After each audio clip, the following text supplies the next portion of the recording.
Today I have two new items that I wanted to check out from my Model 3. First up are the Taptes HEPA filters. And yes, I'm aware that these are not true HEPA filters. Here's the Amazon webpage for these filters, and they're roughly $28 for a pair. Once I open the box, the filters are inside plastic bags. The intake side has many white pleats. Notice that the four sides are PVC glued together to avoid water corrosion, deformation, and cracking. What I like about this design is that the pull strap is very heavy duty. On some other filters, they can break off easily.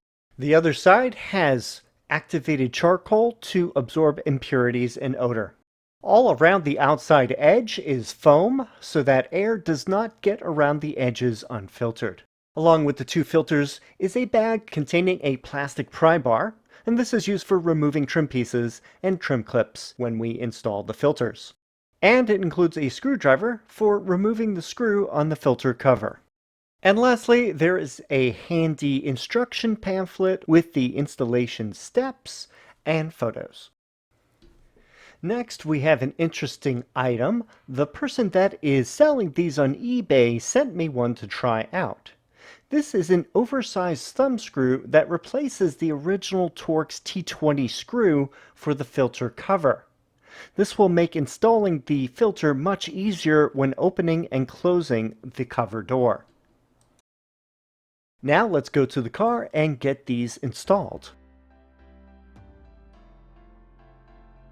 It's also a good idea to move the seat all the way to the back of the track so you have more room to work in that area. The first thing I need to do is remove my all-weather mats to allow access to the footwall area. Next up is the console side panel. There are a number of clips that hold it in place. Use the plastic pry bar to undo a few of the clips. Then you should be able to get your hand behind it and snap it out the rest of the way.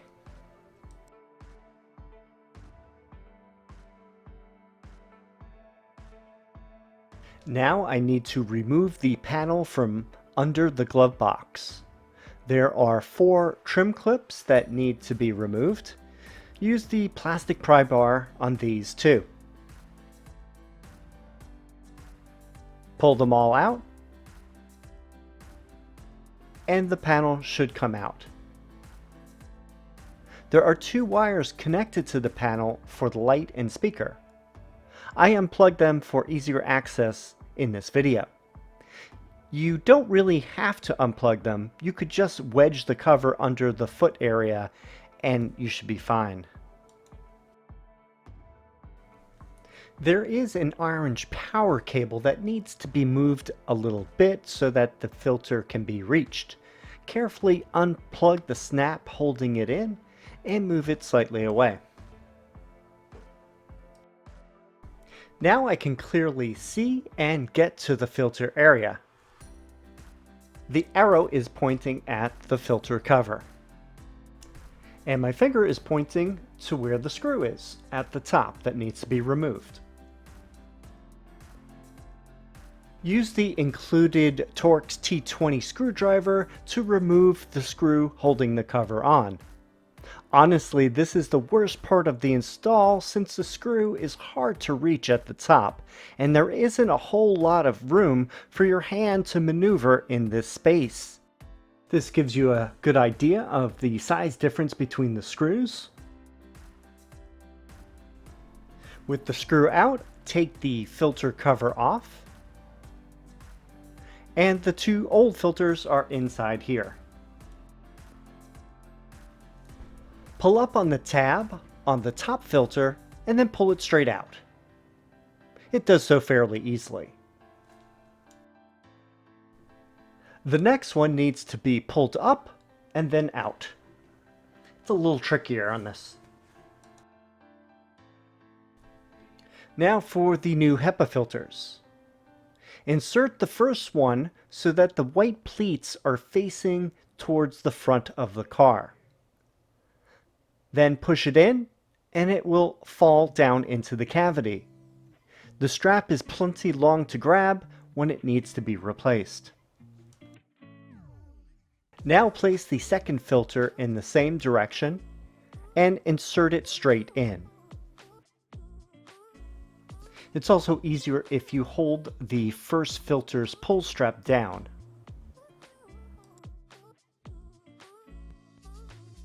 With both filters inside, fold the pull straps so that they stay within the filter area on the black foam section. Put the filter cover back on, and instead of using the old screw, we can now use the new replacement thumb screw.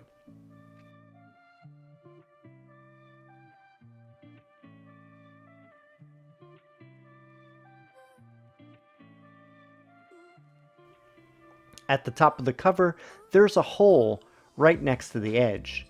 Place the screw in and hand tighten. Much easier.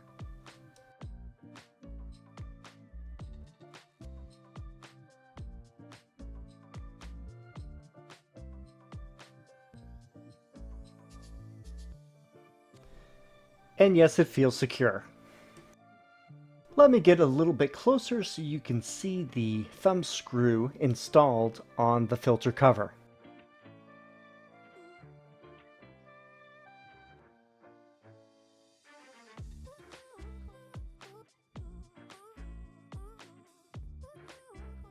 I need to push the orange cable back into the connectors.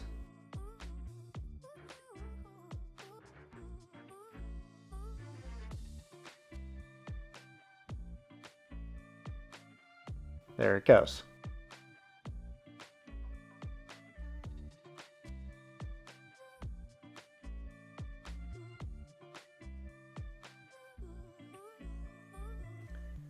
Snap the two power cables into the glove box trim plate.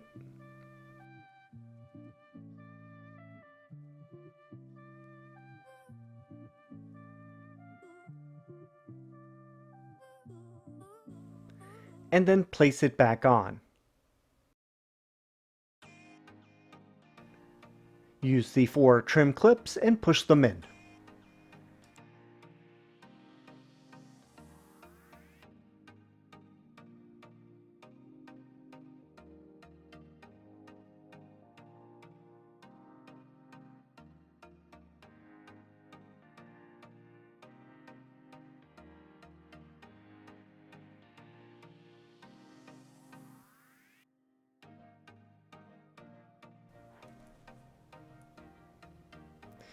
Take the console side panel and place it in the footwell area.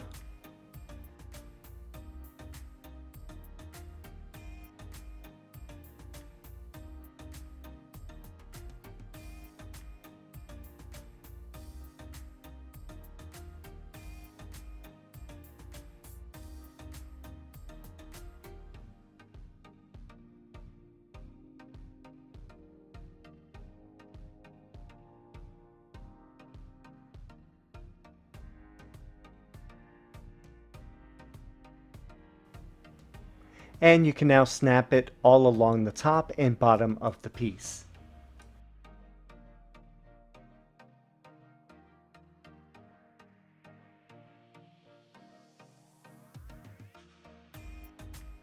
And don't forget to put back in the all-weather mat. And that's it, you're done! This is the third time for me replacing the cabin filters in my car. With these new HEPA filters, over time I will check to see if they actually help with reducing exterior odors more than the OEM type filters, and also if they cause any issues with reducing airflow. We get a heavy pollen season around here, so I need to replace mine every year versus every 2 years as suggested in the manual. If you haven't changed yours in a while, it's a good idea to open it up and see how dirty they are. If you don't want to do these HEPA filters, I have links for the standard OEM type filters too. If you have any comments or questions, please leave them below. Thanks for watching, and I will see you in the next video.